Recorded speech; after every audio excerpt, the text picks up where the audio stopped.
Thank you very much, ladies and gentlemen, and welcome to this panel discussion where we're going to try and give you some context as to platforms for artists, particularly contemporary artists, in the Arab world, with a special focus on Saudi Arabia.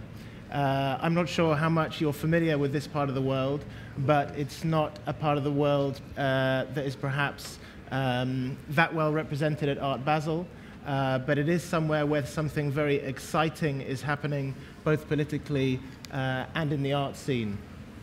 We have a slideshow that's completely random, and we like this kind of, hopefully some meanings will come out of the images, but the images show artworks and some of our exhibitions that we've done around the world, and also some images from some of the organizations that we run.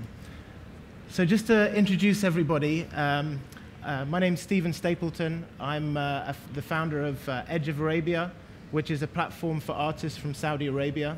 I'm an artist, and I founded the organization with Dr. Ahmed, who is a leading artist from Saudi Arabia.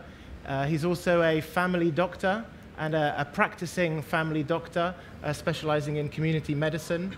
And Abdulnasser Gharem, he's also a founder of Edge of Arabia. Quite extraordinarily, he's also a lieutenant colonel in the Saudi Arabian army. We'll discuss the reasons why these artists have other jobs a bit later on.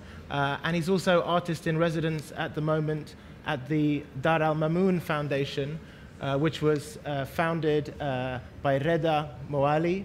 Redha's Algerian originally, brought up in the suburbs of Paris, super bright, became a banker, moved to Geneva, was very successful, and then used his financial success to build a foundation called Dar al-Mamoun in Marrakech, which specializes in translation and some kind of cultural conversation between perhaps Europe and the Arab world. Also, just before I start, I want to say that the two artists are currently working on extremely important projects in the kind of history of art from their part of the world. Dr. Ahmed is working in Mecca right now, recording the extraordinary transformation of that city, and you'll see some slides behind him. And Abdulnasser is working on a semi-secret project, which you'll see if you come to our show in London in October, and he's making it in Marrakech with local craftsmen. There are some clues here later on. One of our collective passions of the people here is education, and I wanted to start by perhaps having an introduction to your foundation by saying, what is the educational context for artists in the Arab world, and what is the educational vision for your foundation in particular, Redha? First of all, I'd like to thank Edge of Arabia for this invitation and the partnership that we started together. I think that it will be successful, fruitful, and because it's because we have a complementary institutions, both of us. The context in the Arab world is remarkably complex because we have heterogeneous and diverse ground, but if we take the case of Morocco, I should say that two things characterize the scene. We have a strong rate of illiteracy, and we have as well strong social determinism, so a weak social mobility. You were talking before about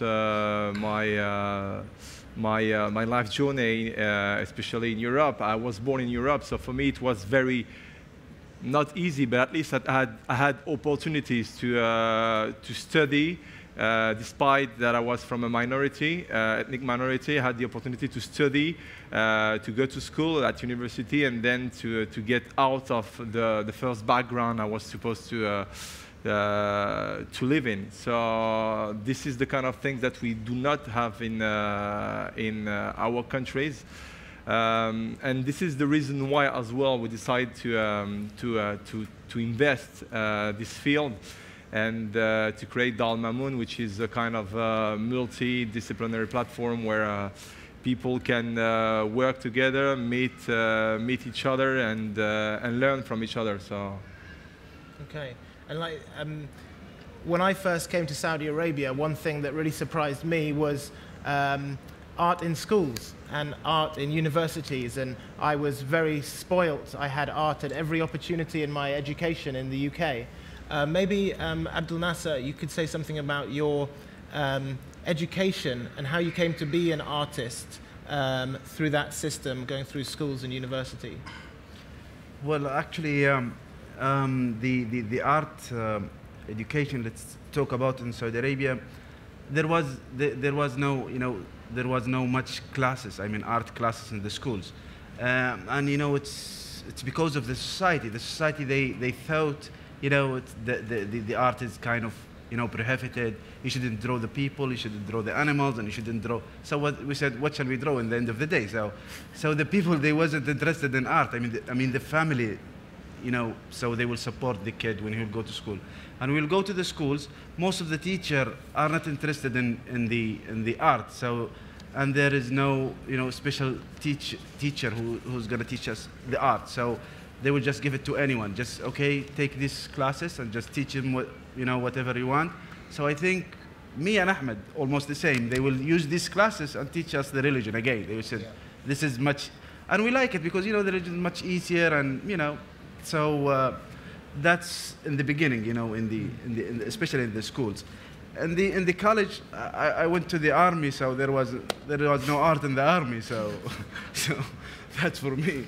Maybe Ahmed as well. You were talking about the hospital. Yeah, as well, like what Abdulnasser said, the starting with the school is difficult to find art or to develop your skills in art. Yeah, so it's really no plan in the education system for art.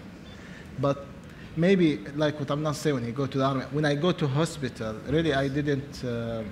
It's, or to medical college, it's far away, but far away in the same, it's very close because I study anatomy, I study psychology, I study X-ray in the X-ray machine. So all of this is photography, this is really real anatomy. So I don't know, is it luck or is it the motivation of the art? The art will take you to the direction sometimes, they say. Yeah, emotional, I don't know, but yeah, about education, this is... So can I add one small thing?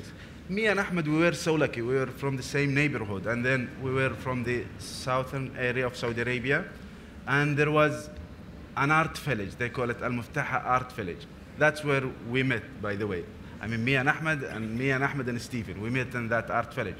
The governor was an artist, so he did this art village.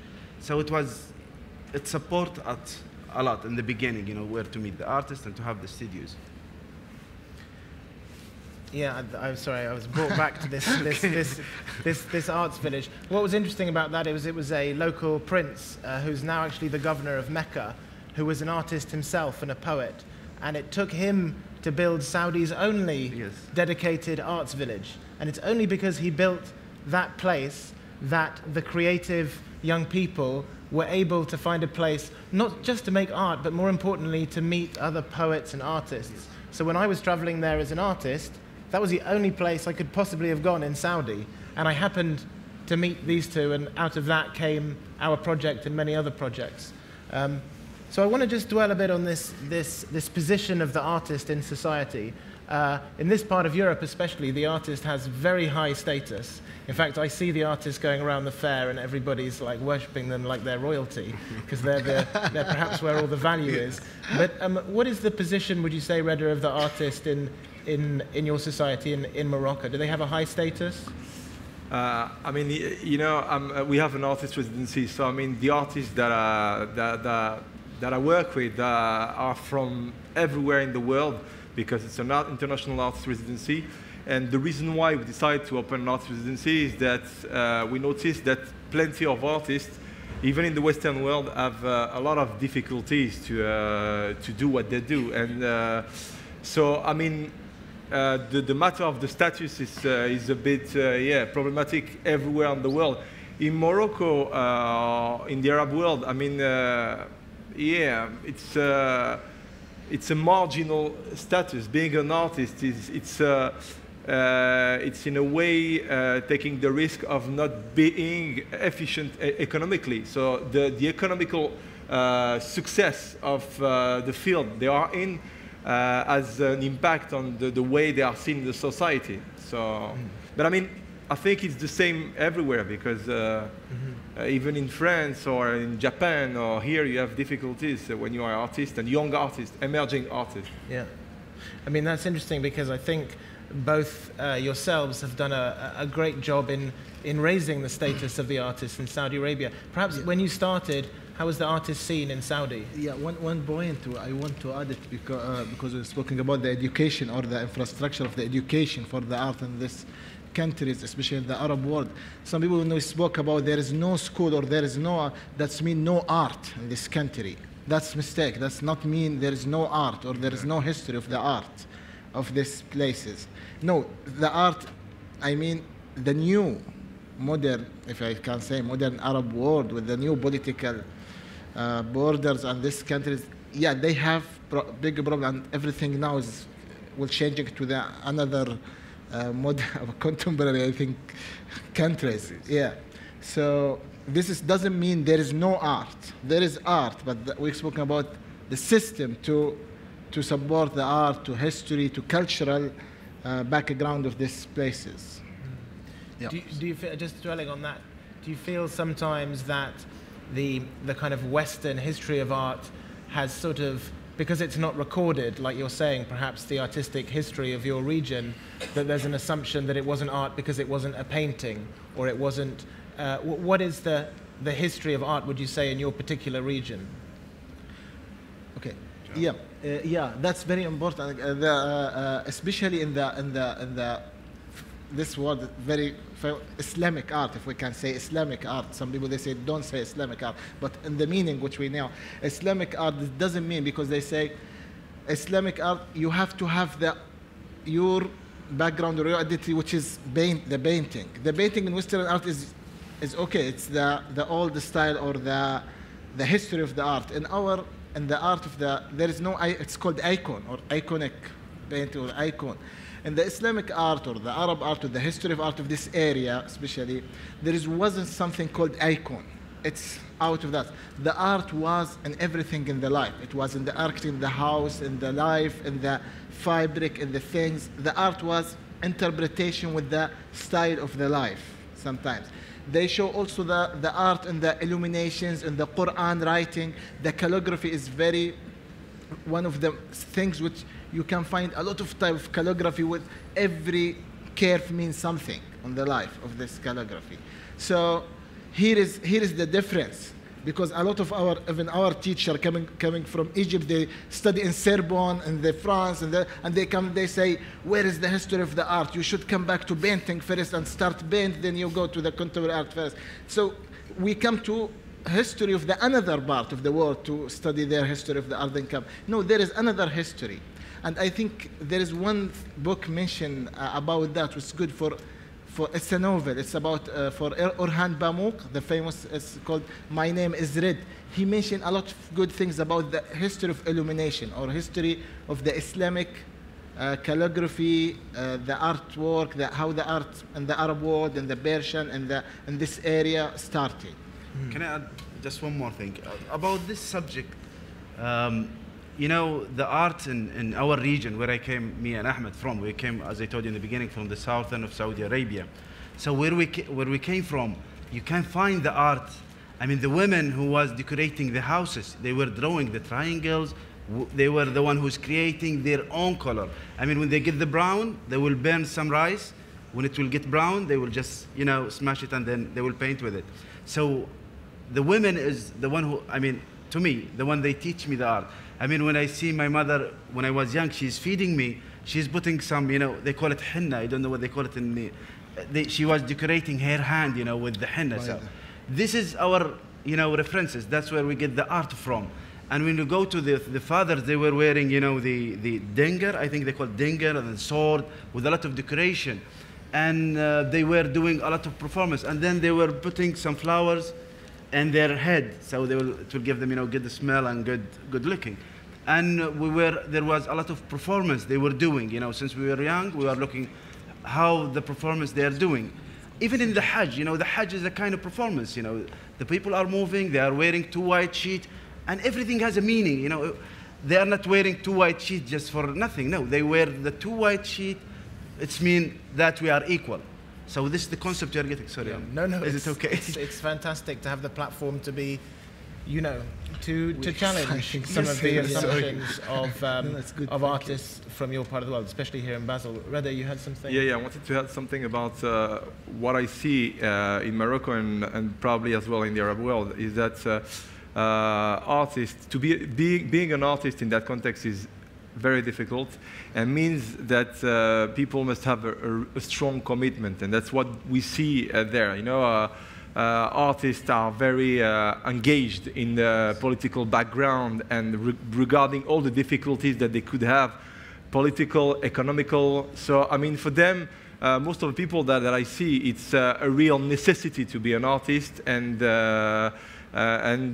this characterizes the scene. And for example, we have a call for application where we receive something like 750 candidates per call, and we see the differences between 84 nationalities. So we see the differences between artists coming from this region and artists from the rest of the world.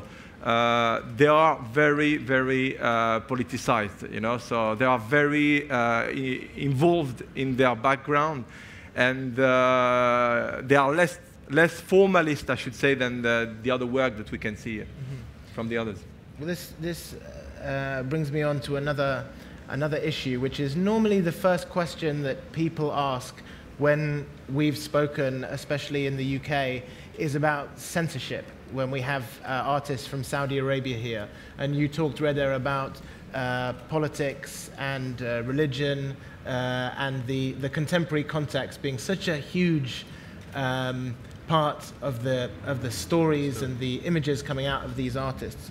So perhaps Ahmed and Abdulnasser, they normally are very clever when you ask these questions about censorship, because they're brought up to be extremely sophisticated in how they communicate. But could you give us some context about how you, what are the parameters for artists, especially in Saudi, which is considered the most conservative society? What are the parameters in terms of politics, in terms of religion, in terms of criticizing, commenting on your own society? Parameters. We usually try to push the red line out. Yeah, we don't cross the red line, we just push the red line. Yeah. I think this is very important to say, yeah, isn't it? Yeah. And where is, I think where is the red line? Yes. You know, the red line, we try to make this red line is more flexible. Yes. You know, it's our rule. It's our rule not to crush, because it will not work with our. We are not in that strong situation, because there is no dialogue about to do. It's about to do or not. You know, so even, you know, Abdulnasser and me trying to push this red line to try to make more understanding and bring more understanding to the country, to the way we are working with the art. Art can, for me, I usually say, without freedom, there is no art. Yeah. Yeah. But who can bring the freedom? We can, you know, the human being can bring his freedom to do something. So it's our rule. It's not easy. It's hard job to try to push this red line. And you can see in the artwork, everything has meaning. Before I make this idea, I have a lot of plan. What gonna say there? What they gonna say there? What they gonna say there? Yes, I will do this. I will do this. I make this. So you have a kind of communications plan. For me, it's more interesting to have this struggle to do this artwork. Now, it's becoming more struggle. I don't mean by freedom I will do whatever I want and that's it. No, there is reason for each thing. I enjoy this now. I really enjoy it. Because you're used to it. Because we're used to it now. Yeah, in the beginning it was hard. Abdulnasser, just to focus, because Abdulnasser, he represents the authority in Saudi Arabia. He's fairly high up in the national army. When you see him in Saudi Arabia, he has his men, he has his tanks, his Apache helicopters, and it's extraordinary. It's extraordinary to have an artist in this position, in such a position of responsibility and authority, and yet you're now one of the leading artists, I would say, of the Gulf, and have a huge following of young people. How do you navigate this position to be within the authority and yet somehow trying to, not challenge, but I would say to question? Yeah. Well, I think me and my generation were lucky because the internet just appeared in our time. In the late of the 90s, we will find the internet. It was the best channel. You can say whatever you want through these channels. That's why we went to the contemporary art. So if you're gonna do a photograph or a small short movie, you're gonna be on the desktop of the most of the people you can get to, if you know what I mean. So if you are in his desktop, it means you are in a nice place to him. You are in his desktop. So you are talking to his mind already.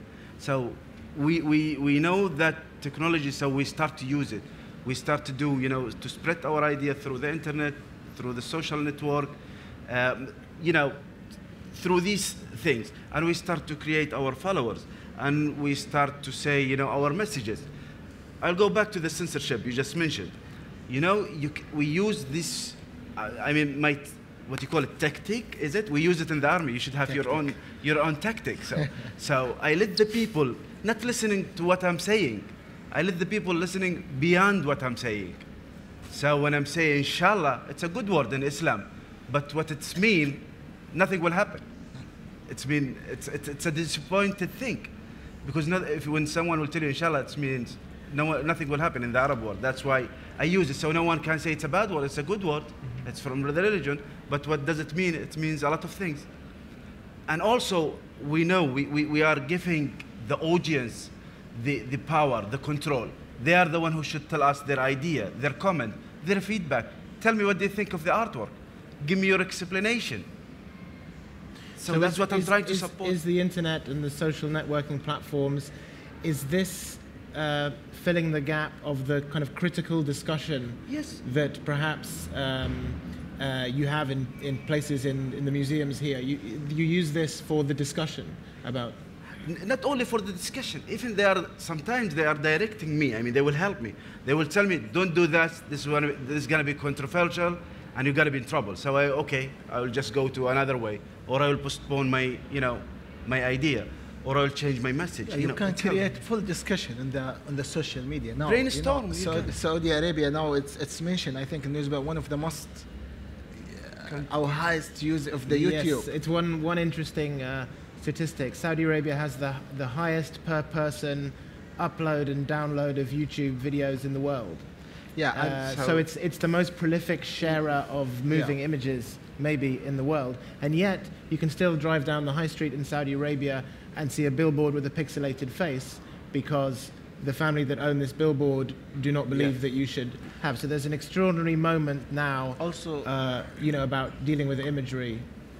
Also, and now there is very famous in Saudi Arabia and the YouTube, there is many group from the artists, they making a comedy, stand-up comedy. Stand-up comedy is the best way also from this group of artists. They criticizing against everything with a nice way. No one will know who is this people or from where they came, but everything they say it. They discuss everything. And they have followers. Like one of the program have in 2 days like 4 million viewers. In 2 days, and just imagine. And would you say, I mean, this idea of criticizing the society, from what I've seen, maybe Redha, you can talk, because it seems like there's a very close connection between the artists in the Arab world and the society, from the grassroots level, but also sometimes right to the top, including, I know that Dar al-Mamoun is working all the way with the top of Moroccan society. Abdulnasser has an address book which includes some seriously influential people in Saudi Arabia who. So how is this? Do you feel like you're part of the society and part of the change, as opposed to artists here might be more like they're outside of it, commenting on it or criticizing it? First, I should say that such an experience as Dar al-Mamoun wouldn't be possible 15 years ago. So, I mean, about the matter of censorship, we organized recently a biennale in Marrakech. We invited people from all over the world, artists from all over the world. We have in residency artists from the Yemen, Japan, United States. So, I mean, and we have no issues with the government. So maybe they are not still understanding what we do, because we translate Jacques Derrida, for example, so, and people like Jacques Rancière. I have kids in the village who are reading Edouard Glissant. So, I don't know, the time has changed probably, or they are still late regarding what we do, but we are not victim of the censorship. Now, with the relationship that we can have with governments, some people in the governments do understand what we do. So, but I should say, at private status. So, I mean, they support what we do, and they try to help us, because they understand all the stakes that are behind behind the foundations. But yeah, I mean, the institution still missing. I mean, nothing is happening, and so yeah. I mean, what about yourself, Abdulnasser? This relationship between your practice and the mechanisms of the society. Yes. Do you feel like you're almost with some elements of the government, or the?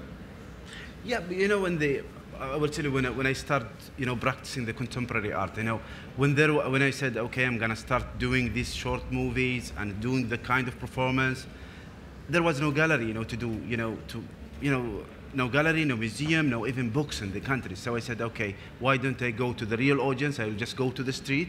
And then I did 3 performances, I mean, in the same month. I start with something they call it The Path, and I start with the other environmental art, they call it Flora and Fauna, and I start with the third one, it was called Manzou'. So I did it in the main streets in the cities, so where the people just came to me, and then I start to tell them, this is not only affecting me, you are involved, I cannot solve it by myself, what do you think? And we start to do the brainstorms, and we start to do it through the social networks, and that's give me, you know, confident that, yeah, I wish I should do it in the streets. Because there, you know, when you talk with the other artists from the Arab world, they said I should go to New York or Berlin or London so I could be, you know, a real artist, or I get the opportunity. But someone like me and Ahmed, we were from the south of Saudi Arabia, and we came from there. We approved to the people, you can do it. But we used you know, we were lucky, as I told you in the beginning, because of the internet just came. And we are now, what they are trying to do to the young generation, we tell them they should believe in the you know, independent opportunity, individual opportunity. You can do it. Like the guy who did the Facebook, he just did it by himself. We can do it. We don't need a regime or a government or anyone to help you now. So that's what we are trying to tell, you know, the young generation. Okay, I have just one more sort of discussion, and then we'd love to have some questions. And that is really in relation to the building of a contemporary arts infrastructure in the Gulf and in the Arab world. You've all heard about the fantastic projects in the Gulf, and Saudi Arabia has a new contemporary art museum, and I'm not exactly sure if there's anything happening in Morocco, but it's something very fast and very top-down is happening, and it's very exciting. And our organizations are relatively small and usually artist or entrepreneur-led. What is, I'd like to hear from the artist, Ahmed, what is your feeling for this institutions, cultural institutions coming to the Gulf, especially? I'm talking about Abu Dhabi, Qatar, the new one in the south. What is the opportunity for you as an artist? Do you see it as a positive thing? We still don't know, because this argument is full now in our country. We did a lot about this. Abu Dhabi, Lover in Abu Dhabi. Ooh. Guggenheim there. Ooh. متحف in Qatar, yes. متحف is good. It's I hope Muma will not go also. Maybe. I don't know. I know it's for me as an artist, I spoke from my only point of view of my. For me, if the art and the cultural, this is for me, it's the difference between center and edge. Center is the cultural. If we have this cultural there, and coming like a grassrooting and building from down up. So it's not about to build a museum. It's not about the construction. It's not about the building. It's about the real life. If the life can make the museum, it's long chain. It's about the people first, education, cultural, history, background, then galleries, things, institution, museums. You know, it's long chain. It's not about okay, we go to buy this museum and put it here. This is my point of view as an artist. Maybe I'm wrong.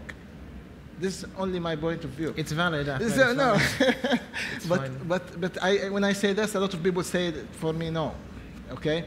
But in any way, I didn't believe by building without people context inside it.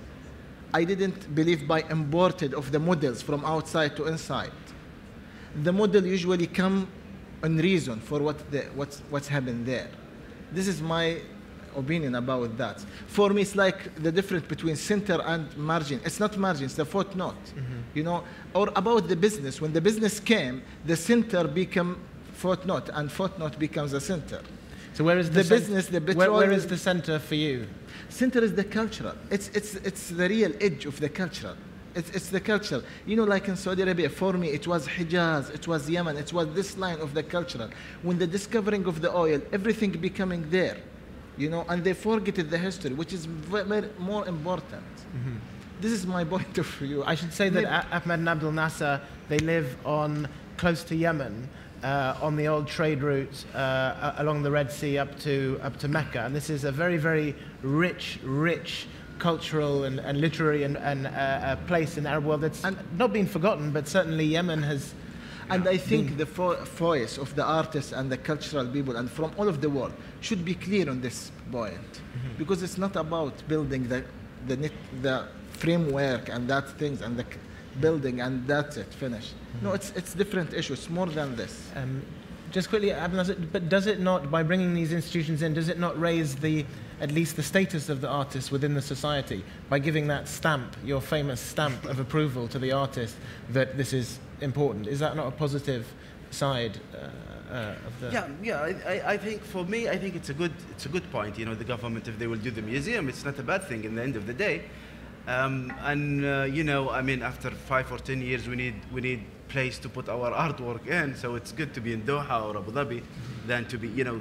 So, and also, you know, we are spending a lot of money just go to London just to see a show of, you know, like someone like Diamond Hearts or Murakami or whatever. So it's much cheaper for me to just go to Qatar just to see the show. Of the, you know, it should be smart and it should use this kind of effort. So. And I think it's, at the end of the day, it's our job. It's the job of the artist to convince the government and to direct also the government in displaying the artwork and, you know, and really they should educate the you know, the society. They should educate them. You know, when I'm doing sometimes the children, you know, workshops, I told them their mother should be with us. So I can explain to their mother, this can be a career. In Saudi Arabia, they don't believe as an artist, you cannot be it's not a career, you know, to be an artist. It's a dangerous thing. That's why I have my own job and Ahmed have his own job. So I think we shouldn't stop. We should, you know, just run everywhere with the government, with the museum, with the society. I think it's a kind of circle, you know. Maybe just lastly, we'll end with Redha. So organizations like ours, which are tiny in comparison of budget and people and these things, what is the impact of those bottom-up organizations? Do you think they can actually have an impact in the region and in connecting the region? Yeah, I think because first of all, about what you said before, I do agree with you about the capacity that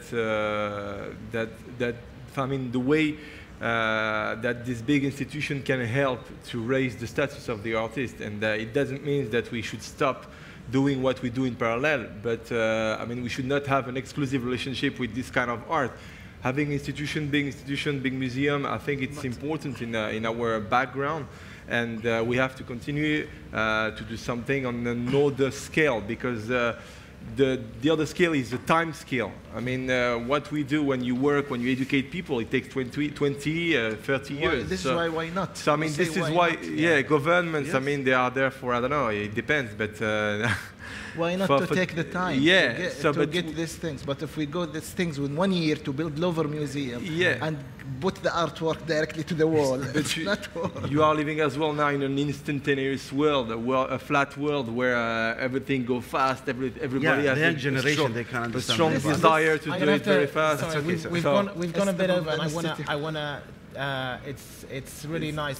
I'm really very sort of proud to be part of this community of entrepreneurs and artists, because as you can see, there is some energy coming up from the bottom, and there are things that need to be said, and there's wonderful, wonderful artworks and initiatives, and I hope that you can all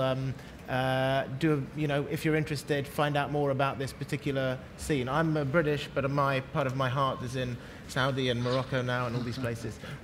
I'd love to open up if there were any questions. Yes. Hello. First of all, thank you for having this forum. It's very interesting. I have a question. What role do you see for women in the arts in Saudi Arabia, and what role do you see for women in the arts in Morocco? I'm a little more familiar with Morocco in the arts, but I don't have any feeling for Saudi Arabia. You mentioned before your mother and how creative your mother was and what an influence she was on you. So I'd like an answer from either one. Thank you. Go ahead. So I was born in Europe, so to me, this is the kind of question that I don't really want to ask. I don't want to focus on this kind of matter. In Morocco, for example, we have, because our women artists are more than welcome in our residency. We have good artists as Ito Barada, who is a Moroccan, educated in Morocco, and who had no particular difficulties of being a Moroccan woman. And she's dealing with plenty of other problems than being a woman in the Arab world, where in her artwork. So, I mean, it's not something I want to focus. What about Ahmed? We actually had this before we came out. We looked at each other and we went, uh-oh, 4 men. We need because but it's very important that you listen, because the context is... Yeah, this is one of the things which really it's... sorry, I will start with this. It's one of the things which we should really work on it to give it the right things. By the way, in our place in Asir, I will speak first in the place in Asir, the south of Saudi, the women has, they drawing the internal, they have something famous called al-qat. It's very beautiful. They do the mural internal design, and every home every woman write the story of the home or the story of the family inside the home. And this is when the guest coming, we show him these things because it's in the mural inside. This is fantastic. Yes, the things are changing last 30, maybe 30 years, 25 years. I will not go more deep in this politics, but I'm not happy about what's happened. But now, from what I see, there is a lot of, right coming back, and I hope the future will be best, because, yes, the women need more.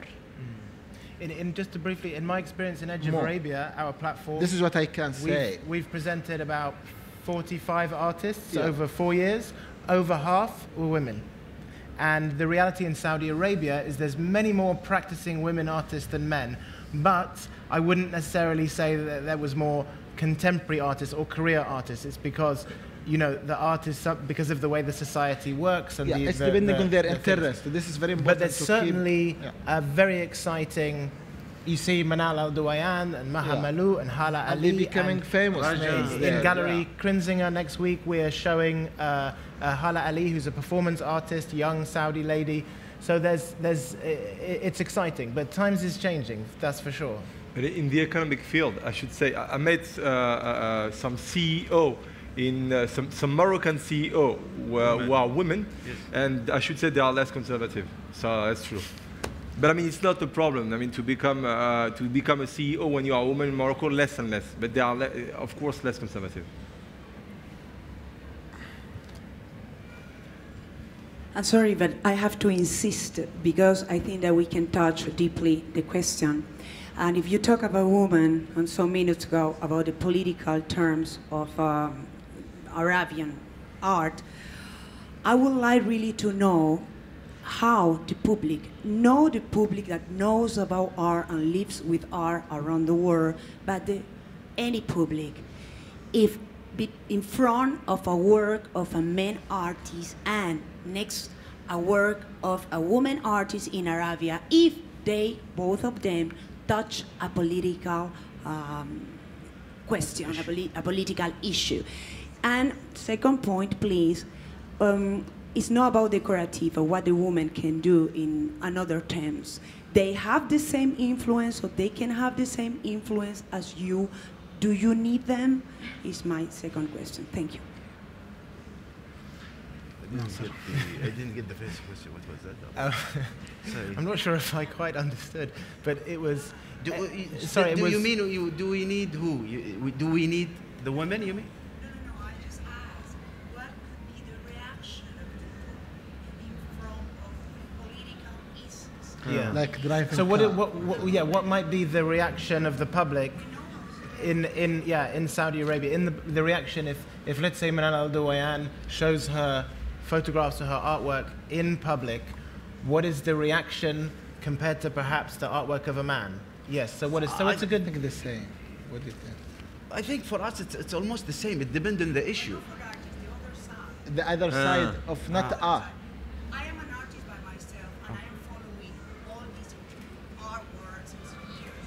So I already start to see how is your scene, creative scene. So what I'm asking is just how is the evolution of the attitude, of the behavior in Arabic, in the countries, in front of some political institutions. So how is it changing? How is it changing? In terms of the women presenting their art to the public, is it changing the attitude? Yeah, this is what I'm saying. I say yes, we are not on this side to full changing, but everything changing to be better, to give all of the, for more freedom for that. If you see the artwork for Mahal Mallouh, it's fantastic. It's fascinating. That it's very strong artwork, and she showed it in Jeddah last time, and it's everyone was happy with it. I mean, it was very famous artwork. I mean, the women's an example. Yeah, the women's now they are so talented. I hope one of the women artists with us in this. That was better if we have one woman. I think that it's difficult to predict precisely the reaction of people because the scene the people are not homogeneous. You have different people who react differently, of course. So if you take some very conservative Orthodox people, who they will not react. Normally, but it depends. I want to have one more question. Maybe something on a separate. Yeah, here we go. Hi, I work in the art world in Bahrain, and one of the things that always amazes me with artists like you two is how you are able to sort of navigate this delicate dance in terms of, as you said, pushing the red line rather than stepping over it. And my question to you is, it's extraordinary to me that you are a bigwig in the Saudi army and are also doing, street performances that are making people think and using words that have several meanings in order to do this. Do you feel that the government makes it clear to you in terms of the parameters, and is it coming directly from the government, or is it you pushing and then feeling how far it gets pushed back? In other words, how do you know when you've crossed the line?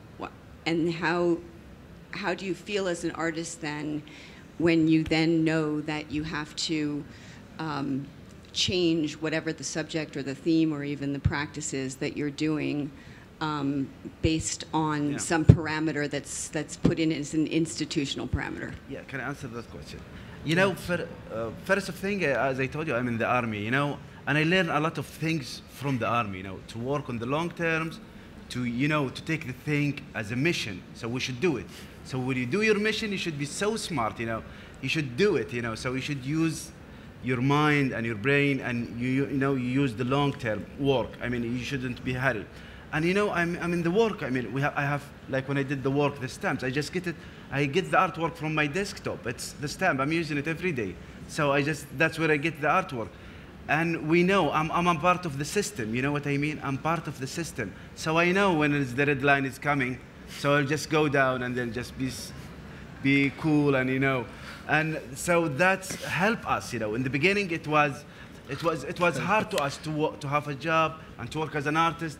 But you know, with 18 years of doing these things, we find a kind of marriage between being in the army and being an artist, and use my daily life.